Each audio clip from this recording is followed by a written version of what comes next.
click track. I don't want to hear the click track. Wait, am I doing the intro? I don't know, maybe. Yeah, do the intro. Okay. Hey, everybody. You are listening to the Why Aren't You Famous podcast with me, Ellen Cherry, and my friend, Andrew Grimm. That's me. She just pointed at me. I pointed. You couldn't. Yeah, Could you might not have been able to see Could you that. hear that on the podcast? The pointing? The pointing is there. So we are a few days away from a holiday for many people. We're in the holiday season. The war on Christmas. Take that, Christmas. I'm not celebrating you. So this will be actually broadcast on Christmas Day. Christmas Day, that's right. So happy Christmas, everybody. Or if you're... and a Merry New Year. A Merry New Year and any religious holiday that you're celebrating, including the one that some people just say, like, I'm just getting together with... to put the fun back in the word dysfunctional with my family. But you're not going back to Texas. Oh, no. You were already there. No, you, and I did a pre-Christmas. I love my family. First of all, I want to say that going on the record. And we are highly functioning dysfunctional. Oh. Huh. So Well- you're a high fun dysfunct Yes, exactly. fam. No, I'm staying in Baltimore. Baltimore. Yes. I got a sweet invite to some friend's house. Oh, And all I wow. got to do is bring a champagne and my guitar. Wow. Singing for my supper. Wow. What are you doing, Grimbles? I don't know. I'm going to my dad's house, I guess, for Yay. Christmas morning. And then I'll be going over to a friend's house in the evening, I think. Oh, nice. I just got an invite from Jay Robbins to spend Christmas dinner with his friends. That's nice. Yeah, so it's kind of like, my family, And your chosen family. my closest friend for the past 25 years, or DC rock legends. Ooh. Don't make me choose. That's hard. Wait, there's going to be DC Rock Legends at the third Jay party? Robbins he was in Yeah. Government Issue and all that other stuff. I so didn't know that. Yeah, he's a big deal. That's cool. And he was so humble and He's amazing very humble. He's when I met him. What a sweet guy. He's really cool. Yeah. I love that guy. So let's talk about what we're supposed to talk about today. Our Oh topic, wow, you're just getting right to it. Our topic was depth and breadth. Yeah. Which is a very hard word to say, breadth. Well, the only question I have about that is, what did you mean when you came up with that topic? I didn't come up with that topic, you jerk. Okay, that was me. I came up with it. Well, I came up with a lot of them. You did. I think you just filled them in like you were wandering around and words were just in front of your eyeballs and you were like, physical, family. Well, yeah, I mean, you Depth and come up breadth. you come up with a topic and then you narrow the subject matter, you know. So, dear listeners, we are giving ourselves a break this week because Yeah. of life issues coming in the way. Don't even tell me Frickin' about life. it. Jeez, so tired of it. I just want to become a cat and nap all day. Or 23 put- hours. Stones in your coat and walk into the sea. Wow. Ooh. Either of those are the same. I don't know if that's the same as being a cat. Anyway, so we didn't write our essays this week, and We we were both struggling with the topic. I started my essay and I wrote about maybe 200 words, and it was just a piece of crap. And that's usually what happens, and then the second or third version is better. But this was not improving. Well, it's and not getting better. I texted you, and I used one of my favorite words to describe how I was feeling about it, which is vex. You were vexed. This topic is vexing me. That's just because it rhymes with sex. That's a good point. I didn't think about that. But you don't want to say, I'm bringing Vexy back. you don't want to say, this sex is vexing me. No, you don't. Don't get distracted. The joy of vex. The joy of vexing others. Yeah. Whoa. I want your vex. Dun, dun, dun, dun. I want your love. That's like the Isn't that George subtitle of Donald Trump's next book, The Joy of Vexing Others. Yeah. How to vex all people around you and And cause still be thermonuclear successful. war. Yes, and still be successful Well, yeah, you in know, life and business. he's more like suck vexful, isn't he? Yeah. I tried too hard on that one. I'm sorry. Yeah. So breadth and depth. I think if I think about the germination of the idea in my brain was this idea of which became all the things that we talked about before. So it's not like I didn't. That's why I don't want to say I struggled with it. I was just like, I don't know, and I just kind of went on my buying spree this week of stuff I needed to buy. Let's address this topic because this is unpaid work that we are doing. That's true. We're producing content. It paid off. Because Baynard Woods listened to it. Hello, Baynard Woods. Hey, Baynard. We're excited that you're one of our listeners, maybe even to this episode. Maybe to this episode. That's cool. Totally cool. Baynard Woods is a Baltimore writer and musician, and he has achieved a byline on The Guardian. I think he's also written for The Washington Post. And he's now currently at the Real News Network with the Baltimore Beat and Easy Jackson. Easy Jackson, yep. Very cool guys, and I think that they're doing good stuff. Yep. So the point is that it takes hours of time to think about the topic. Oh, yeah. Then write your essay. Writing is hard. Well, It is. It's challenging. Writing prose is difficult. Writing a song is who cares? I find it difficult. I find it challenging. But yeah, so all of this has to happen in time that we carve out for it, and then recording it and finding a background music for it, and then coming and making these podcasts, which take at least an hour, and then editing it, posting it, all of the stuff that goes into it. And neither of us just had the will this week. Well, yeah. I mean, I needed to sleep. Like, I needed to just sleep, and I couldn't say, like, oh, I can stay up for an extra 2 hours this evening and finish this. And also, I was vexed by the topic. yeah. Well, I needed to sit in my backyard and look into the distance. Yeah. Stare into the distance. Glare into the distance. Yeah. Yeah. That was important work. Glowering into the gloaming. Oh. Yeah. It's a lot of glow. Yeah. Well, you know what? These days, it is a lot of glow. Let me tell you what, girl.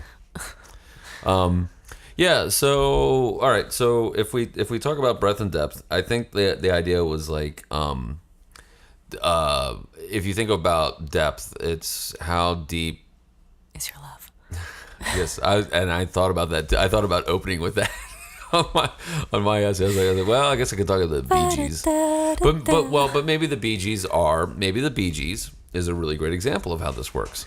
It's funny because don't let me forget, but Mozart was going to be my Mozart and Salieri. So you have this, the idea that the Bee Gees kind of get pigeonholed into that falsetto rock, Saturday night disco type of whatever, Saturday Night Fever, and as much as I want to like dismiss that stuff, when I love. The Bee Gees are awesome. Staying Alive, I love that song. Yeah. I mean, it doesn't make me want to go back and rethink my writing process, but like the why you can tell by the way I use my. They have I feel like I just popped the mic. I think it's okay. No, I think it's okay. Fine. Yeah, you're good. I think I just had some vocal fry. A vocal fry. Oh my god, yeah. I'm a 25-year-old. You can do that with the baby talk as well. Put those two together. The Bee Gees are amazing. Oh yeah, with the upper inflection on. The Bee Gees are so amazing, and they're such great songwriters, and they have really great harmonies, and the writing is really good. No, I don't want to obscure my message. The Bee Gees were great songwriters, incredible singers, great musicians, incredible at harmony. They had a style and a sound that was consistent and developed, and beautiful hair. It's like the complete package. And there's like even Morris. Morris. Is it Morris? I thought it was Maurice. I think. Well, there's only one still alive. Anyway, it doesn't matter. That was Barry. Barry's alive. Oh, good. Yeah, Andy's gone. Robin's gone. Maurice is gone. I thought it was Morris. I think it's Maurice. I think it's Maurice. But it's down under, and they pronounce it definitely different there. Yeah. That may be Maurice to us Americans. But maybe his name's Cheswuzzle. We don't want to alienate Australians, so let's not make fun of the way they pronounce names. Oh, well, that's fine. Fair enough. Okay. Fair enough. So, what was the reason that you were thinking about the Bee Gees? The Bee Gees.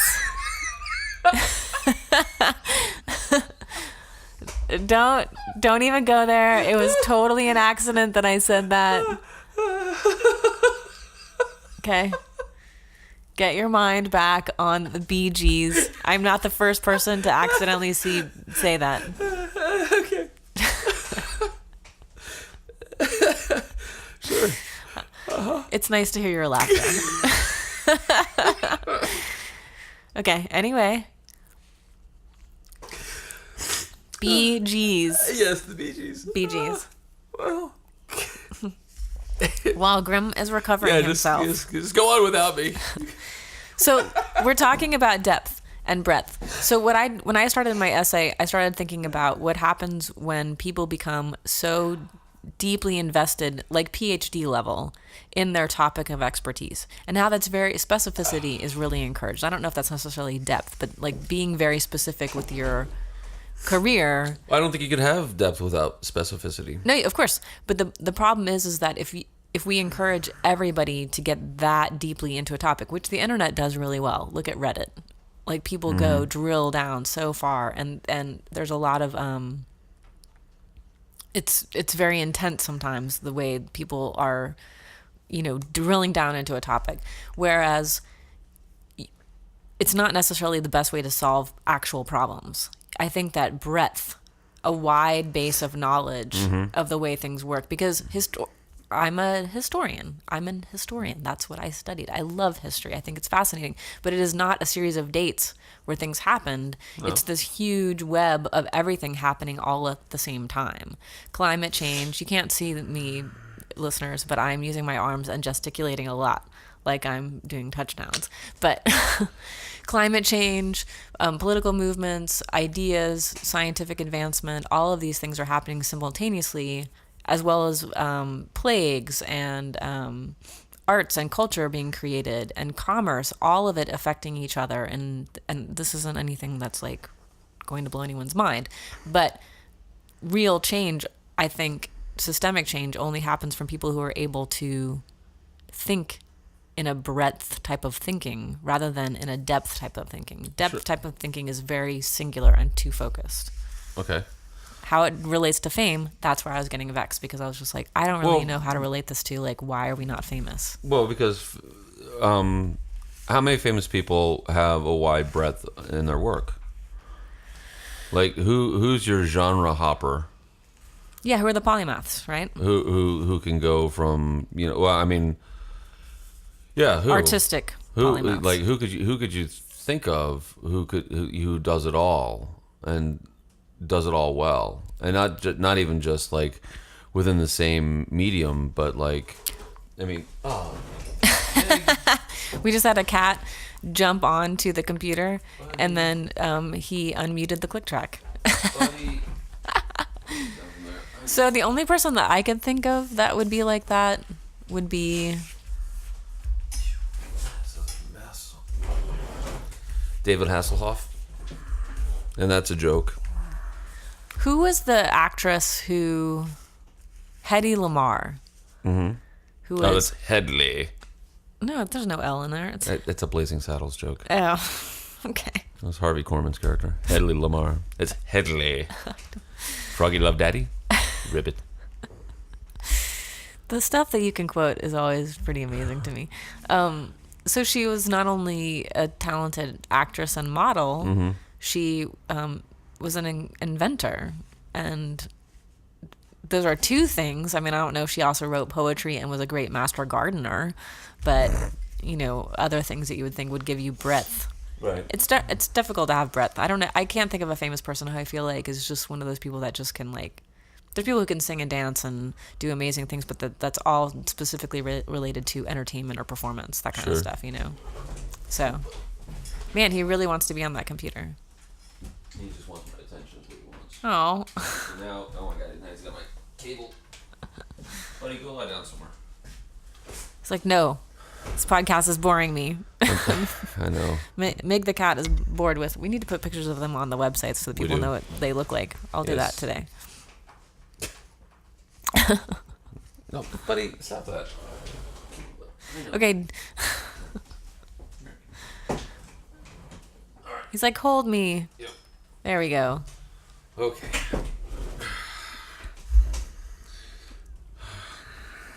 Okay, back. Okay. Let me get back to the subject. Yes. Men. Isn't that what it is? Yes. Is that shoop? What's my weakness? Oh, Men. men. Here we go. Here we go. Here we go. What is Ladies, what's my weakness? Man. Chocolate dip, double dip. Okay, my Maybe want to thank your weakness mom is will give you a being butt able like to that. distract others and to be distracted easily. So. Yeah. Yeah. So I guess. Yeah, I don't know the whole fame bullshit. Maybe we should just talk about something else today. Well, no. Let's talk about breadth and depth within our own work. Okay.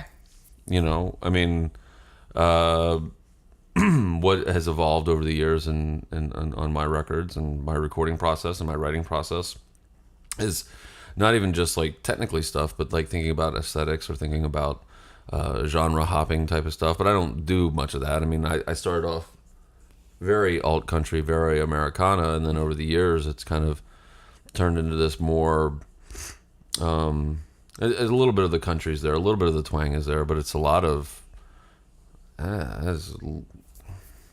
contemporary folk rock. Are you afraid of that label? I'm not afraid of that label. I don't consider myself to be a folk person, and like some of the quieter stuff that I do now, like the stuff that I did last night. We played both Ellen Cherry and I played at the Wind Up Space, and Katie Field played my set with me, and you know what we were doing. I don't know if I would call that folk music, but I certainly wouldn't say it's not within the realm. Yes, folk music is this huge banner, but when I think of folk music, what I think of what you guys are doing is definitely more like songwriter. Yeah. And then there's this other part of you that is having your songwriting persona expressed through a louder volume in rock and roll. Right. And you know, and that's another thing about depth is that like you go on CD Baby to put your record up there for distribution, and there's these subcategories that you pick, and I always choose folk because it's this huge thing, but then it's like folk, female singer songwriter, and then who do you sound like, and they're trying to drill you down because people are looking for their specific thing that they want, right. which is, I don't know. I mean, we've talked about this over time too, that like the internet has allowed the specificity and the depth of research and finding people's whatever niche that they want, whether it be in music, arts, or other pursuits, that it's, I don't know. I at least listened to this radio station in Texas called 94.5 The Edge, and it was mostly alternative rock. But that seemed broader than it would be considered now. Because you wouldn't just listen to alternative rock, or you wouldn't have a station, because where are you listening to music? You're listening to it on Spotify on a channel that's specifically geared to play you the things that you want to listen to, or Pandora, I guess the ones that you're like in a genre that you like, and you're only ever hearing that music. So that's sort of a cliche complaint, I guess, that our need for that type of depth or digging deeply into these genres is at the exclusion of hearing other good music, because like your music easily straddles both of those genres: rock and roll, Americana, alt country, and folk. You know, I wouldn't put you, none of it is Celtic, none of it is R&B or rap. No. Oh my goodness. But there's a lot of stuff that it does encompass. Sure. And that's like a breadth, which allows for, you know, exploration of, you know, R&B. Well, really. Okay, you're done now, buddy? Well, so you said, speaking specifically of your evolution over time, right? That you feel, I mean, I'm going to be experimenting and listening to your entire career's worth of music next week. Oh, you poor thing. I'm looking forward to it. Oh, I'm boy. listening to June Star from beginning to now. Oh boy. It's going to be good, but you better load up some extra rocks in your pockets, girl. some stones so I can walk into the river. I'll be like, why do I feel so sad? It can't just be the political climate. It has to be like I spend a whole day listening, like 24 hours listening to June Star records. Yeah. I mean, you are able to maybe assess your becoming. I have to sneeze. Excuse me. Oof, that was a lot of sneezing. You're becoming both broader and deeper in your own career. Oh, sure. Well, I think that I definitely see that in mine. yeah, and I think like the depth thing for me for both of us, but like because you're looking for a meaning or trying to reach a meaning or an expression or share an expression or a meaning or something with more substance to it because you want your audience to. Well, I don't know if I want my audience to do this. I expect my audience to do this. Is to think about, oh, how does that image work and why. I always find like the best writing to me is like, oh wow, somebody made a choice. Boy, they made a choice. Wait a second. Why that word and not that word, or why that image and not that image, or like why didn't I think of that? And, those are the things that I always find like are the really good gatekeepers to depth, and how something works. And then when you think about that breadth thing, it's like, how can you, as a songwriter or as a musician, you're expanding your palette. Like, I can keep playing the G chord forever. Mm-hmm. It's beauty. It's a great chord. Yeah. But you know what? Maybe it's time for me to expand my palette, and because I think the last 2 records, actually the last maybe 30 songs I've written, I started using more 7 chords.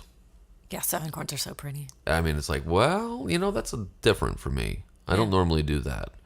And then it's like, well, if I do those 7 chords, like what would be something that would be like a little odd that would go in, but not sound like it's, because the trick is to play it so it doesn't sound like it's out of place. Like it should feel like it's naturally there. Like it's a gimmick, yeah. Yeah. So I don't know. And that's just the music thing, I guess, with but in finding that breadth, then you're adding the depth to it. Then you're then trying to shape it into something more than what, I guess, I don't know what pop song would be. I don't know. I'm okay, but how this up. relates to fame is that, so we've talked a lot about fame and its intimate partner commerce. Yes. So the idea for you and I as individual creators over 20 years of doing this are going to experiment. We are problem solvers. That's what it means to be an artistic, creative person, is that you look at a problem and you think, I want to find 7 different ways to solve this problem. Right. And then it's an internal problem that you're trying to solve. You're trying to get whatever the glowing, glimmering, gloaming thing that you're staring at. What was it again? Oh, the glowering and the gloaming. The glowering and the gloaming. You're trying to figure out a way to harness that into an understandable form for other people to relate to. Mm-hmm. It's that the process of experimentation means that you and I also have to be sponge-like. We try to read a bunch of different types of books and see different types of art and listen to a lot of different types of music. And that to me has been the most interesting. I would say for me, the last 10 years has been much more experimental in my listening and my absorption, because my first 10 years, it's not that I didn't have like this wider, listening that I was doing. I would listen to the Indigo Girls and Fishbone, and not that those are like hugely disparate genres, but there was definitely, I wasn't just like drilling down into the acoustic, right, female-centered singer-songwriter genre, right, and only doing that. It was like I wanted to hear other things. It was the 80s. I thought there was a lot of really cool music coming out in the 80s, personally. In the pop world, there was, like, come on, 1984 is a pretty good year for songwriting. It was. Don't look at me like that. The heat is on. It's a kid's song. Is on the street. You were just all about distracting today. Well, no, not really. My tinnitus just kicked in this ear. Oh, no. Yeah, it's like my 4Ks is buzzing up. That's not good. Yeah, it comes and goes. Young musicians wear earplugs when you're standing next to, especially cymbals. Yeah, oh my God, cymbals. You gotta save your hearing. Anyway. Yes, back to you. So the first 10 years, were great. I think the first 10 years of me songwriting, yes. Of my songwriting was definitely like I'm imitating a genre that was comfortable and familiar, like this acoustic guitar, and it was a lot of what I was listening to and what I was pursuing. But then I remember when the first Outkast album came out. Mm-hmm. I don't know what year that was, like 2000 maybe? Was it Stankonia? Yeah. And it was like, this is amazing. Mm-hmm. The sound is super cool. And I had listened to other sounds similar to that before, but that to me was just like, I need to be really widening my listening to include, especially the cities that I was living in. I don't know what he's doing. The cities that I lived in are predominantly black cities, New Orleans and Baltimore as an adult, and there's an amazing R&B and rap culture in both of them. And when I lived in New Orleans, I definitely did not I'd get my exposure to that there because I was playing folk clubs mostly and working jobs, and I didn't have time.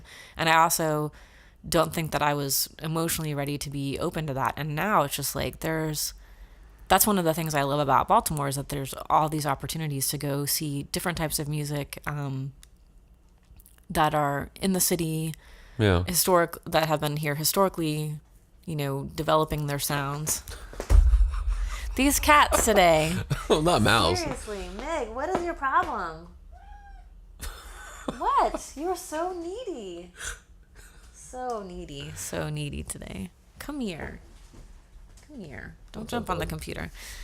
So that's my opinion. I don't know what to say. I feel lost without my essay. I want to actually look it up. I think your essay? Just what I had written.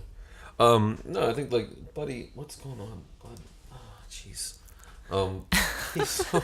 Maybe we should stop recording. No. Let's press forward. Okay. But I think one of the things that you said was really kind of important to the conversation about, looking at the other genres or what other people are doing, and then understanding, because there's a whole other culture to it. Working at the wind-up space, I've seen a lot of those types of things. Like I'm not really into as much hip hop or rap or R&B, but I watching Wendell Patrick play. Yeah, I mean, that guy's incredible. It's like, whoa. And I've done I did sound for Lafayette Gilchrist and the New Volcanoes, and that was really great. And Brooks Long came out and sang the Freddie Gray's Blues, and it was really great. It was like, whoa, that's very, very powerful. And who's it? And that's the problem with depth, because if you drill down too far into it by nature has to exclude breadth. Well, but okay, yeah, yes, sort of. I'm looking at more like, how you use the Q on an EQ. Yeah. And you can narrow that Q, so you're just looking at that one band of 800 that's driving you crazy. Yeah. But if you can spread it out then, so it gets wider within that breadth. I think that's, if you just drill down, you just have that one singular space. But to be somebody who really, I think true art, or at least people who really, really love art, are willing to use a bigger bit to drill down and to find that widening sense across the genres. I don't think that's true with the playlist generation. Yeah, no, I agree with you there. And when you speak to a Generation Z kid or a millennial, you get the response like, well, what do you listen to? Everything. It's like, oh, okay. Yeah, we talked about that before, everything. And they probably do. I mean, their playlists are really wide and varied. But I think your point is well taken about that idea, that they only drill down for that one song, that one artist. And then they think, oh, well, I don't even think they recognize genre either. Yeah. Like we are aging dinosaurs that our genres will be fossilized in the future because it's just going to come under the blanket of music or playlist track number 4. That's what it's going to become. And that's the one thing that you and I have both been trying to not avoid, but like actively fight against with our work. Well, you can't change the currents of the ocean, but you can steer your ship. Yeah. And that's what I'm trying to steer my ship, like the subscription service. And then, I've been thinking a lot about, how I do my shows. And I want to do house concerts. I want to play shows where there's like 8 people. Yeah. I want to get in the kitchen and play in somebody's kitchen for 8 people and, see if I can, if something great could happen there. Something great will happen there because there's, I met this guy, and I cannot remember his name, but he founded Artist U, which is this program that artists and musicians can take where they try to get you to think a little bit more about the business side of it and Right. and how to make it sustainable. I mean, the ultimate goal is like how much work are you doing to find grant money or financial support and, Right. and income. But he founded, I think it was in. Is that your phone ringing? That's my phone. You Okay. keep talking. He founded a dance company I think it was in Philadelphia, and they were around for like 20 years. I wish I could remember it, and maybe I can look it up and post it on the Facebook when I post this on Facebook on Monday. But they had this concept of going around in neighborhoods and having dance recitals in people's homes that the person participated in. So you were having non-professional dancers,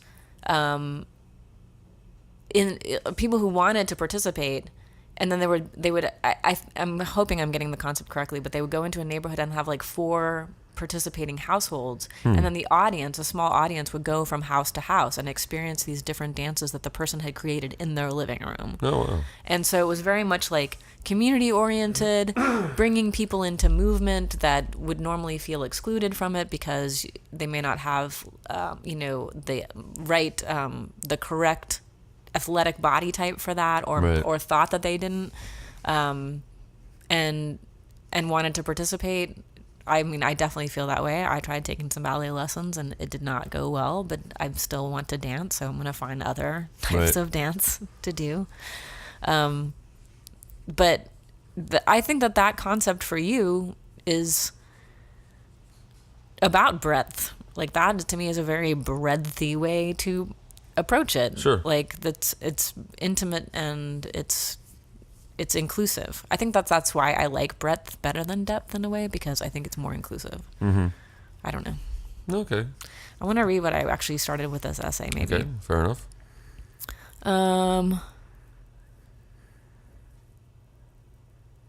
Okay, this topic, here, I'm going to read you like the 3 paragraphs that I wrote for this essay. Okay. This topic vexed me. It was as if it was just too big to get my brains around in a timely manner. I cast about for ideas, finally settling on the lamest one. I would ask Google to tell me who the most famous living person is. Of course, the answer, much to my personal disgust, is a man so vile that I don't even want to speak his name, lest he receive some tiny little electric boost from even just the thought of him. Yes, I am talking about my president. To go deep, to double down on whatever ridiculous or important thing it is that you personally do, that is the obvious path to fame, because honestly, having a breadth of knowledge, being a Renaissance person, wanting to know some things about everything makes you unclassifiable and therefore harder to market, harder to sell. And that's where we are. We sell, we buy, they sell, we buy. Everything is about consumption, and knowing lots of stuff makes it harder to consume because you become less interested in consuming things. That's pretty good. Yeah, so that's where I had started, was the consumption model. Yeah. That being a breadthy person makes you very unclassifiable and hard to pin down. And I actually heard that comment a couple of years, maybe like 10 years ago. Somebody was just like, I don't know how to classify your music. And I was just like, it's folk music. Mm-hmm. It's songwriter music, or whatever this genre is that they created called the singer-songwriter. It's brilliant. Yeah. I mean, I'm just going to start using those types of adjectives. It's amazing. It's mind-blowing. But it's partially because I went in 2003, I had a Casio WK3K, and I had just gotten Pro Tools, and I was just like teaching myself Pro Tools, and I was like, are you ready to rock? Dinku, dinku, dinku, dinku, dink. And I wrote these sort of synthy,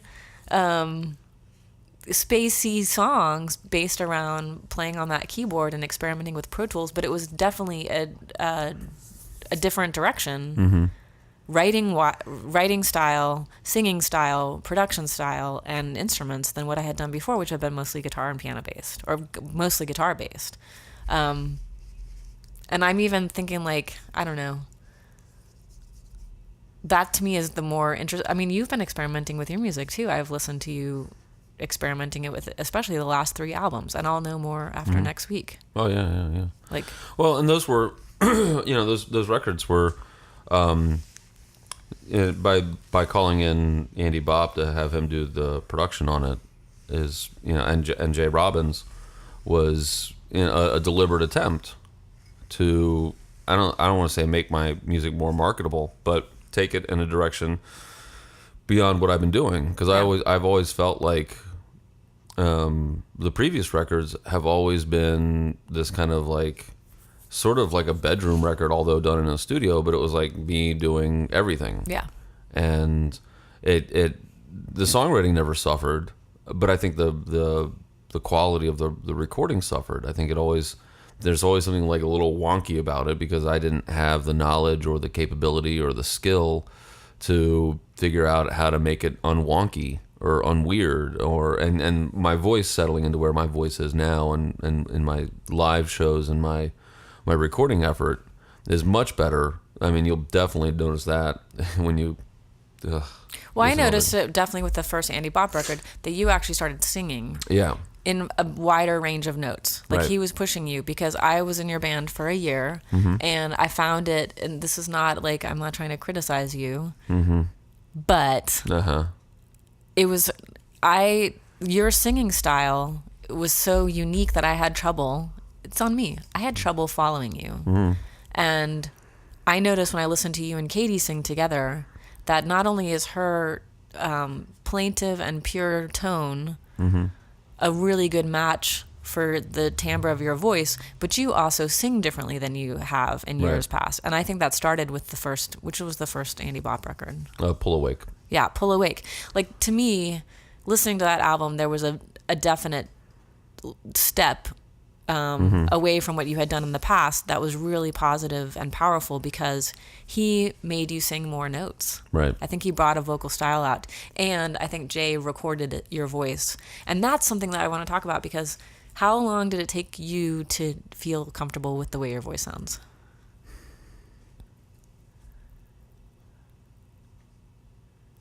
98 through 2011. I guess around 2011. Okay, yeah. Is where I started to feel like, okay. And so like 12 years of listening to it. Yeah, and there's that the evolution starts to happen when, I mean, I would, because like, for so long I was singing through my nose, and I would, like, stylistically, I was, there's that idea of like, where you, when I first started playing, I listened to a lot of Americana type of stuff, so that was like my obvious influence, and I don't have a problem with admitting that. But probably around, man, I'm gonna say like maybe 2004, I stopped listening to all that stuff. I also thought a lot of the stuff that was being put out by the Americana folks that I was listening to just wasn't very good. So I was like, whatever. I moved on, and then I just settled into listening to the Church for the past 8 years. Which is weird, because like I really don't listen to a whole lot of. I don't listen to almost any Americana music anymore. I'm like, I don't care that much about it. Well, because I don't think that you would necessarily listen to something that you already are. Yeah. Feel that you're producing yourself too. And since I still have some of those twinges of it, I really don't want to like borrow from somebody. Yeah, accidentally. Subconsciously, and then have somebody come back later and say, hey, that song is. I'm like, and that's the whole thing. Like, also having a good, honest songwriter collective bunch of friends. When I play something for somebody, they're like, isn't that that line's from blah blah blah blah. And I'm like, oh yeah, you're right. Yeah, not vocally, but like musically. Like, I mean, from a lyrical standpoint, I'm pretty straight. I know my references, but there might be some things like, I'm not a student of the Beatles. I really am not, and don't care. Never will. You cannot make me. But if somebody says, oh, you know what, that's the same melody line from whatever Beatles song, pick one, baby, you can drive my car, beep beep beep beep, yeah, right. And I'll be like, oh, okay. I'm not really sure if I'm really willing to worry about changing it. as much because I think the Beatles have actually become public domain. I don't think that there's any like I really don't care if someone says, oh, I mean, other than the fact that I might get asked later, it's like, oh, were you listening to the Beatles? No, good God, no. Why would I listen to the Beatles? What have they put a new record out? They're always putting new records out. But you know what? There's the same old reissue. Well, I heard they're going to do a double mono remix, mono mix. Okay. That was supposed to. Back to your voice. So it took me to like. I started singing and writing songs in 1996-ish, and then it took me to like 2008 at Artscape to realize like, I should stop putting all this wall of sound in front of my voice because that's actually the instrument that's the most important thing that I have that is unique, and I can play guitar and it might sound like 100 other people.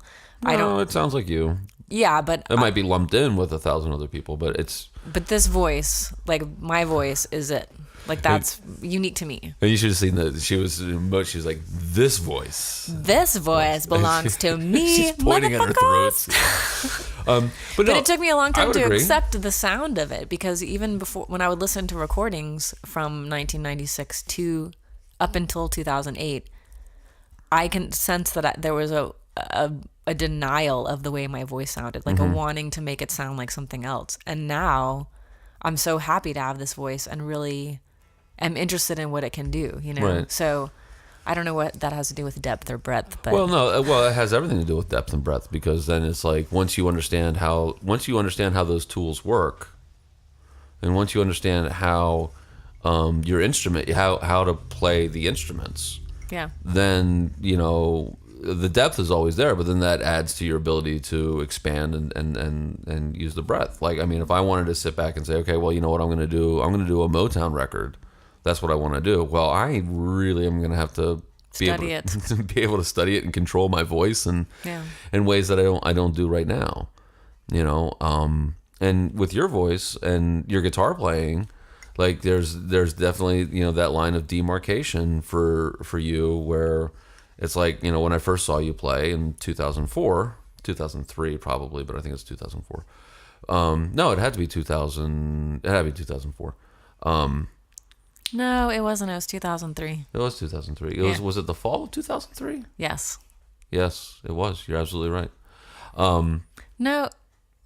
It was the fall. I know that much. I think it might have been 2002. No. Yeah. No. Because I'm thinking about my relationship history. And by the fall of 2003, I was already like practicing with you at that crappy studio down in Franklin Town Road. I think we may have met in 2002. It doesn't matter. No, I gauge it on this. I gauge it on FOM. Okay. Because our FOM records came out in 2005. Yeah. And the previous fall is when I met Andrew Norsworthy and Matt Hopper. Okay. And because they were doing the Death of a Day Job tour. Okay. And I had met you. I would think at the earliest it would have to be 2003. Okay. Because I was still living. It must have been in like winter of 2003 then. Yeah, because I was living in at. I want to say Lynn and Tony's house, but I think that's wrong too. Are you guys enjoying this? Man. This trip down memory lane? Yeah, that neither of us can navigate. Our GPS is so off. Anyhow, it doesn't really matter. Thank you, cannabis. Not me, ladies and gentlemen. I am pot free. I don't believe in the THC. That's right.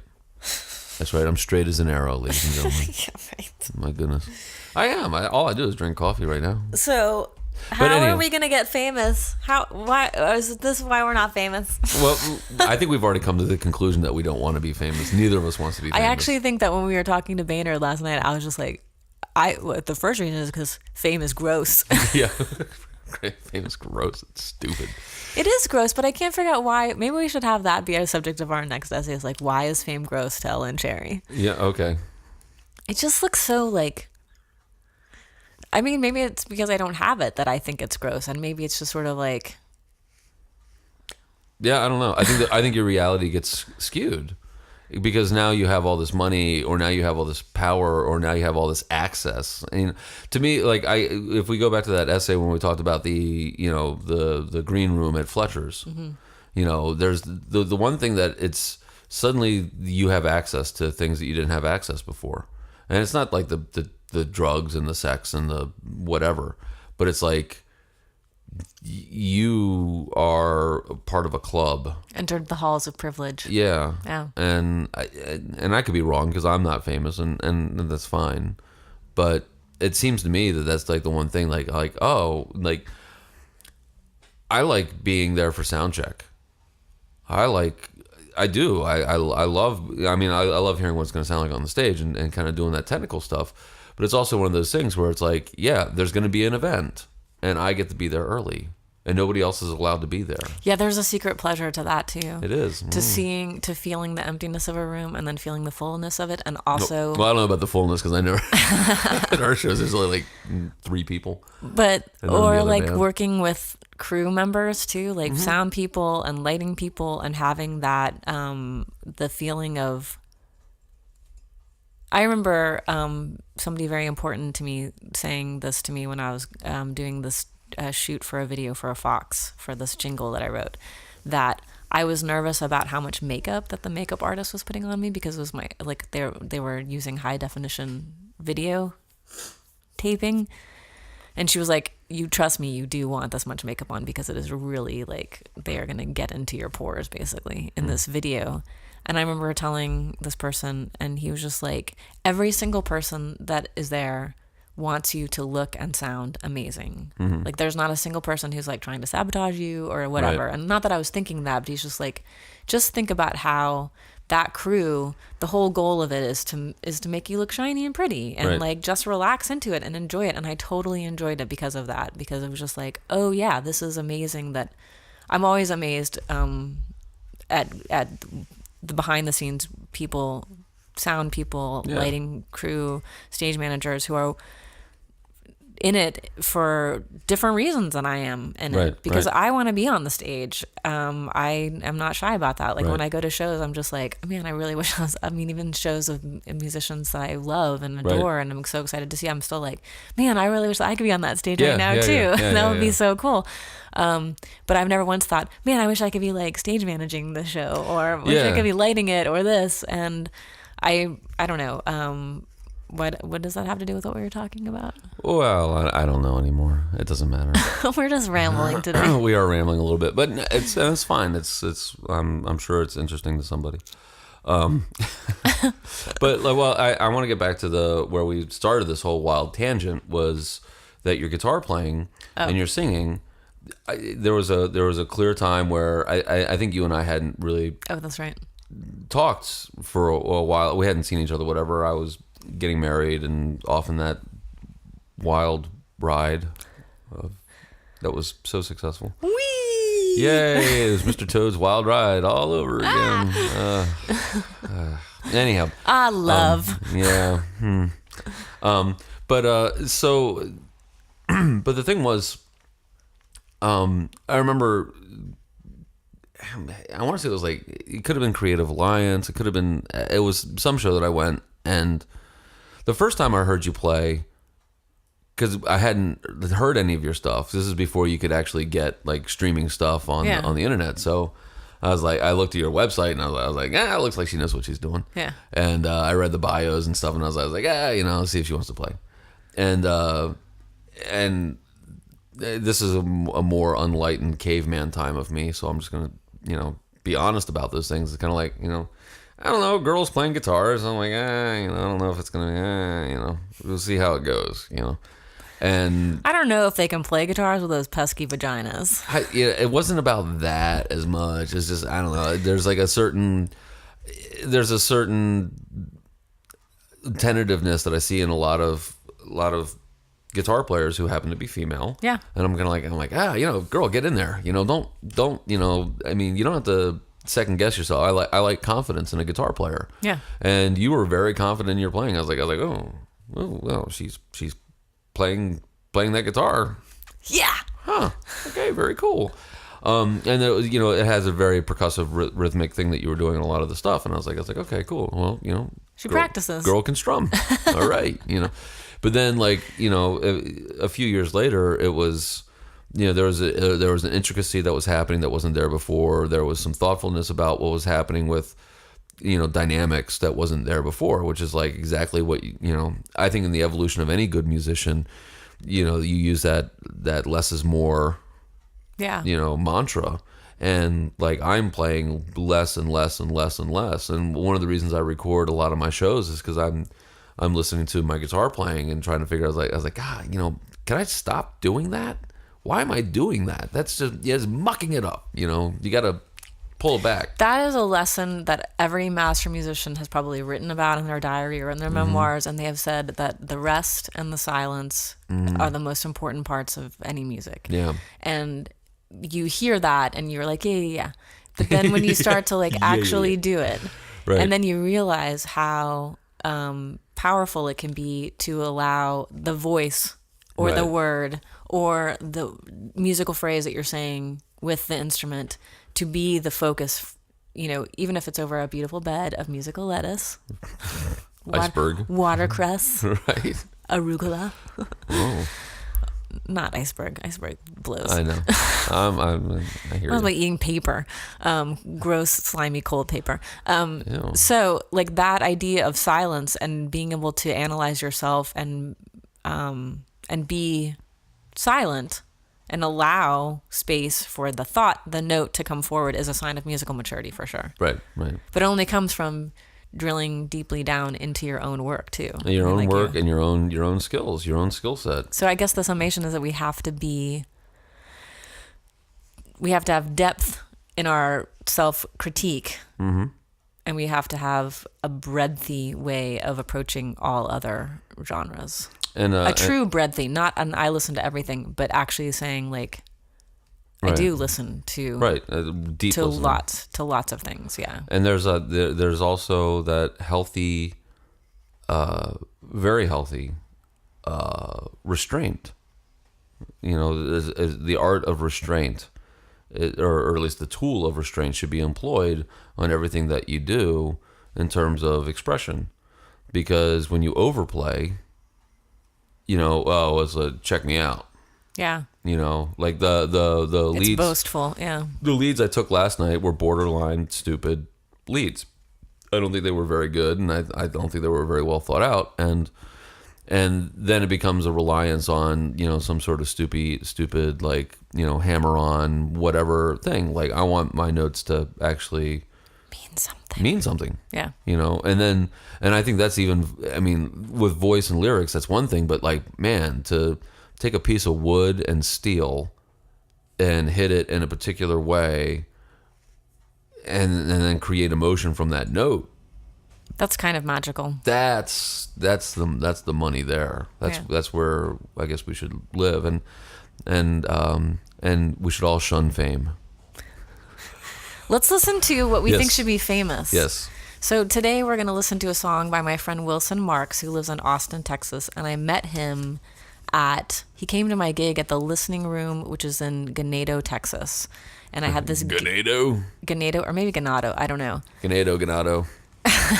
I knew you were going to make that joke. Oh, so I'm predictable now. You are.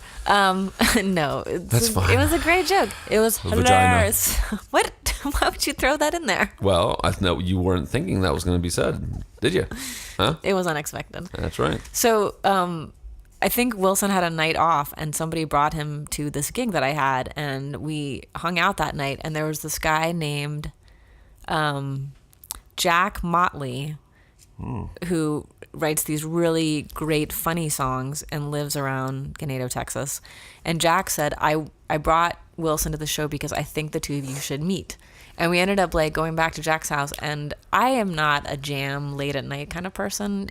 Historically, I've done We've never jammed. That's late at night. We've never jammed. We have to make on tour. We're gonna on jam tour. Oh, late boy. at night. It's gonna be like every night. Yes. So, Ooh. I met Wilson.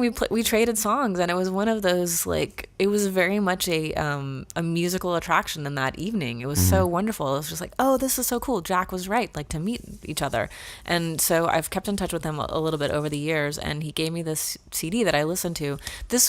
And that gig was special to me because it was a gig that I had missed because of the car wreck.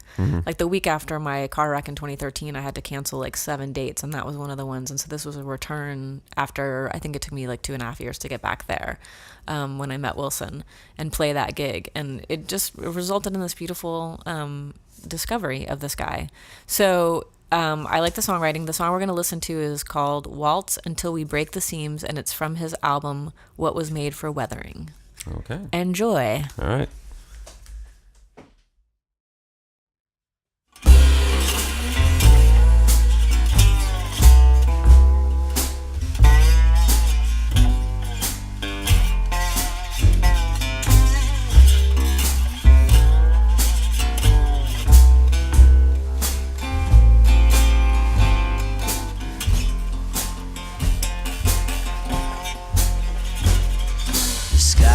Choked with stars that we can't see. They'll all burn out eventually. And sometimes the light that hits our eyes, well, it's long since ceased to shine. Well, it's long since ceased to shine. The moon, she is a map. I've traced her lines, and I've followed breezes through the pines. And I have walked with her trajectory, as sinuous as an old hornbeam.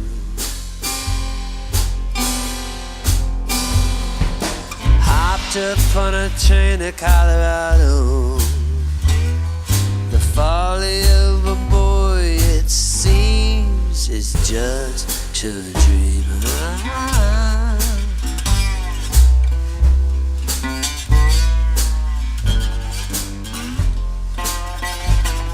My ruby, she's a pearl, look how she shines, and she warms me like a barley wine. When we're dancing slow and I'm out of time, her hand is soft in mine.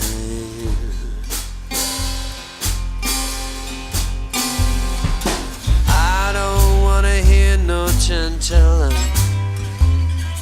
Let's waltz until we break the seams of all our dreams.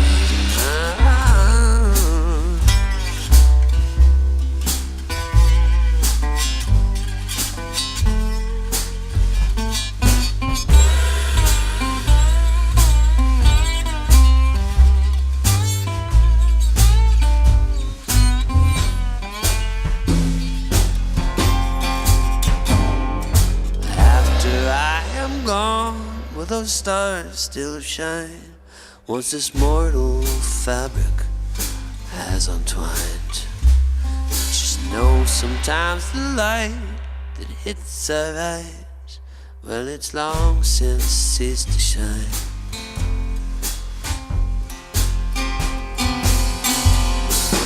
I don't wanna hear no chantella. Let's waltz until we break the seams of all our dreams.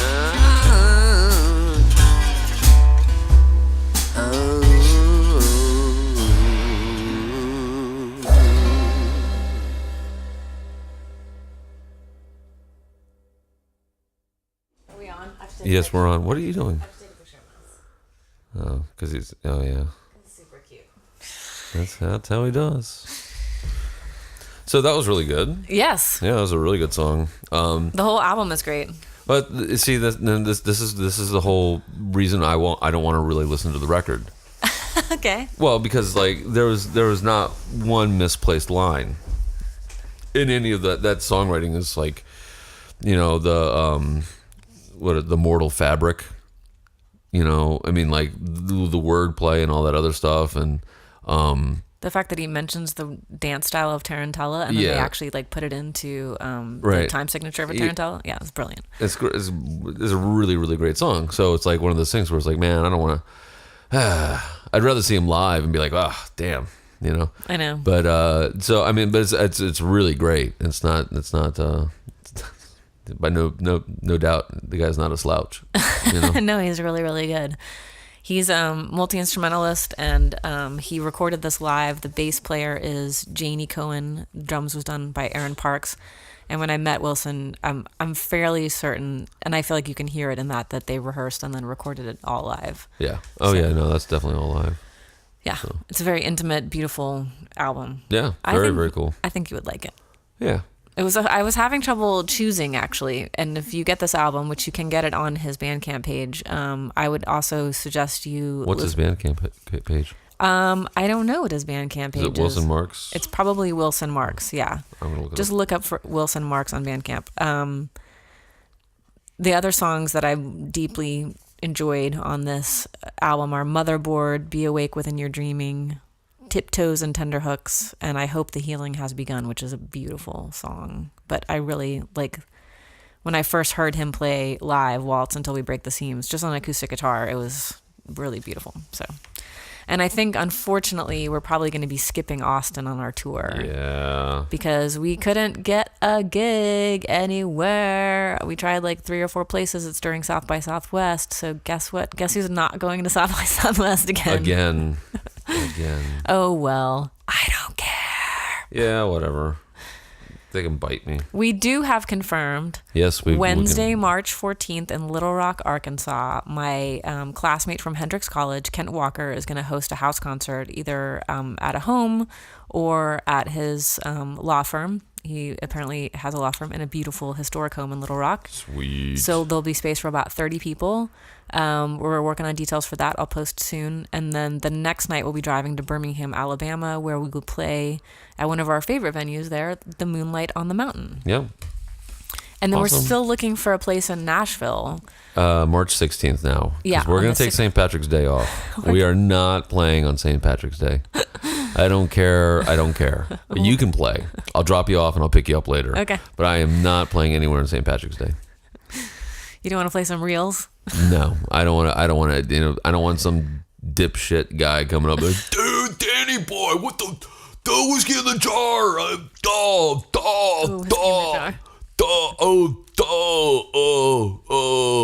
And then they get in their car and murder you. Yes, they will because of the drinking. And they didn't even tip. Bastards. Yeah, so it's wilsonmarks.bandcamp.com. Yes, check it out. And he has a new album that came out in September called Magpie, and it's very different than this one. It's very cool, so you should listen to that one too. Yeah, it's very metal. He went totally metal. He's like, you know what? Breadth is what I need. I don't need this depth shit. I need some breadth. He needs to bring his depth to the breadth. Right. So, yeah, and let's see. Our Chapel Hill show is confirmed. I think we already said that before, but it's actually in Wake Forest. But okay, what's the difference? Close enough for the girls we date. Huh. I like that thinking. That's what Nick Sjostrom always said. Close enough for the girls we date. Yeah, girls. What else? What else is going on with the tour? I don't know. Andrew Grimm, congratulations on your new car. Yeah, we'll be taking that on the tour. Are we? Yeah, it's automatic. It's easier. Okay. So. Okay. You know, I'm all right with that. What happened else there? I don't know. He got excited and he jumped off a stool. I guess something showed up out there. Yeah, the new car. Yeah. It's an exciting new adventure. It is not an exciting new adventure. It is. It's a sad demise of another car. A car that was very, very loyal to me for about 9 years and 4 months. I wish that we could get our our tour sponsored by Honda Fit. I know. What up? We need to get some sponsorship out of that. We need some sponsorship because Honda Fit saved my life. Well, I think we need to take some video. Yeah. And really just keep sending it to Honda. Just keep hashtagging Honda. I wish I was joking. But, no. But I think that's really what we have to do. The thing about the word hashtag is it always makes me think of hash browns. Oh, yeah. Hashtag hash browns. So whenever I hear the word hashtag, You think of fried potatoes. I think of fried potatoes, and I'm like, hash. Are you sure it's not hash browns? We shouldn't hash brown that? Right, or you're thinking like, hash. Like Ooh, speaking of hash browns. Oh, yeah. When we were in Little Rock or in Arkansas or anywhere, I mean, they're up here too, but they're definitely more fun to eat at when you're in the Midwest and the Potato South. pancakes? Waffle House. Yeah, we are totally eating some Waffle House. Oh, man. Gonna get hash browns smothered and covered. That's gross. It's not gross. It's good. I mean, it's like generally you should not go into the bathroom at a Waffle House because if that's the indication of how they're keeping their kitchen. But Well, I guess we're not going to get that Waffle House sponsorship. That would be funny. That would be funny. Like if maybe we could get like a Chipotle sponsorship. that makes me think of my very first tour in 1998 with the first Ellen Jerry Band, Ben Stroud, Ryan Parson, and Kate Weber. And we were on tour for a couple of months in the summer of 98 together. And we had a budget of $3 for lunch and $4 for dinner. And breakfast was on your own. Uh-huh. And sometimes we would get fed, very rarely at the venue, or some patron would take pity on us as waifs and would put us up for the night and feed us. But what we would do is you would eat lunch at Taco Bell for like $2 because you could get 2 bean burritos for $2 and like 10 cents. And then you had like an extra 90 cents or $1 to add to dinner. So dinner at Wendy's could be like a $5 dinner. Whoa. $5 dinner at Wendy's. It's awesome. So yeah, the idea of getting sponsored by Chipotle is very appealing to me because it's just like, yeah, why not? That would be awesome. And I never really believed in Chipotle all that much, but and Kurt, the drummer in June Star, was always like, oh man, you can eat forever there. It's like, you get a bowl and you just pile it up with food and that's your meal for 4 months, and he's really crazy about it. And then I ended up going to Chipotle the other day, or about like 2 weeks ago, because ever since I had that that massive E. coli breakout, I was like, I don't know, dude. I don't. And then How dangerously do you want to live? And I had students who worked there too, in Eldersburg, and they're like, oh yeah, they made us watch this video about washing our hands. I was like, oh. So pesky that we have to wash our hands now. Like, well, I don't really think that's where the E. coli came from, but still. No, it came from like vegetables. Yeah. So it's definitely not from somebody touching their butt and then touching the food. I didn't. Yeah. Ugh, thank you for that. That's where E. coli comes from. The butt. The butt. Yeah. So I had the Chipotle and I was like, oh, that is a lot. I mean, I got a burrito bowl or whatever it is, and I was like, you're really gonna put that much food in it? They're like, yep. And there's some new girl was working the meat station. I'm the king of the world. I had so much food left over, I started throwing it around at people. I was like, what? I don't need this food. What? So I was genuinely impressed. When the new girl was there, she wasn't used to like measuring it out or whatever. So she so much carnitas. Yeah. Oh my goodness. I was like, you go, girl. Thank you, Chipotle. Thank you, Chipotle. Chipotle. So yeah. All right. Well, maybe we should work on our sponsorship, Chipotle and Honda. Yeah, that would be awesome. Surely we can get some sponsorship. Well, we should micro target. Where the look at you using fancy words. Micro target. Yes. Speaking of depth. Yeah. Well, if we look at all the Honda dealerships across all the states we're going through, and where all the Chipotles are in relevance to where the venue is or where we're playing, and then we cross match that, and then we zoom in like CSI episode, right, to the very, very middle of a burrito, like through the layers of rice and beans and chicken. The general manager, we get into like their CCTV or whatever the equivalent is of the security camera, and like zoom in on a license plate and on his or her face, and we're like, there he is, Jamie. I was gonna say Lannister. I've been watching a show that I don't know if you've heard of called Game of Thrones. Yeah. Which is a soap opera. Soap opera. Jamie Lannister. Sir Jamie. Kingslayer. Who's working at a Cleveland Chipotle. Cleveland, Ohio Chipotle. He's really unenthused. But you know what? A Lannister always pays his debts. Right? Yeah, that's how it works.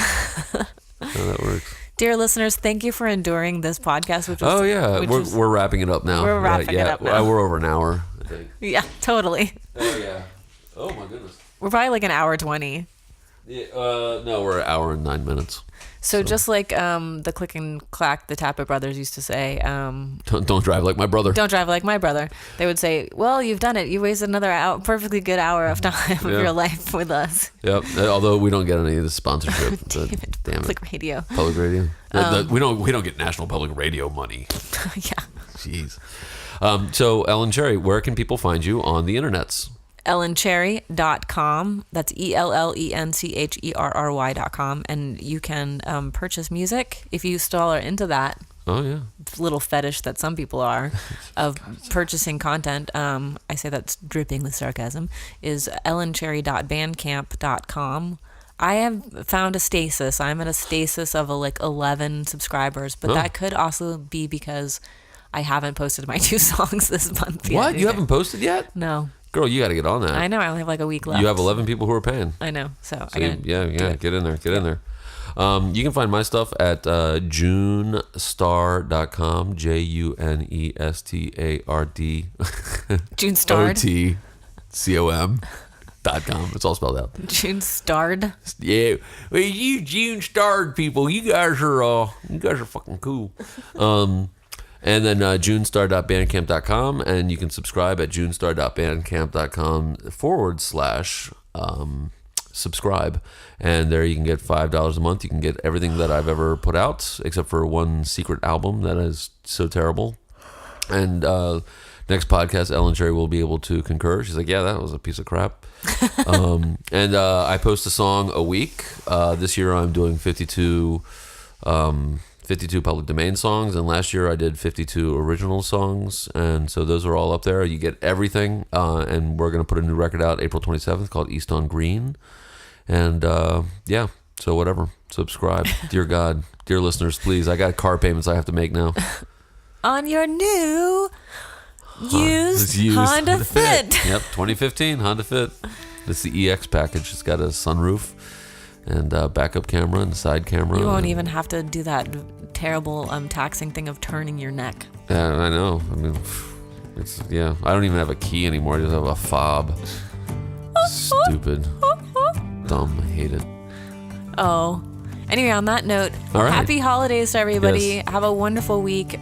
Just remember, everything is temporary, and that means ephemeral. That's good for both the pain and the joy. Yep. So treasure the joy and also know that the pain will pass. All right, there you go. All right, take care. See ya. Bye. Bye.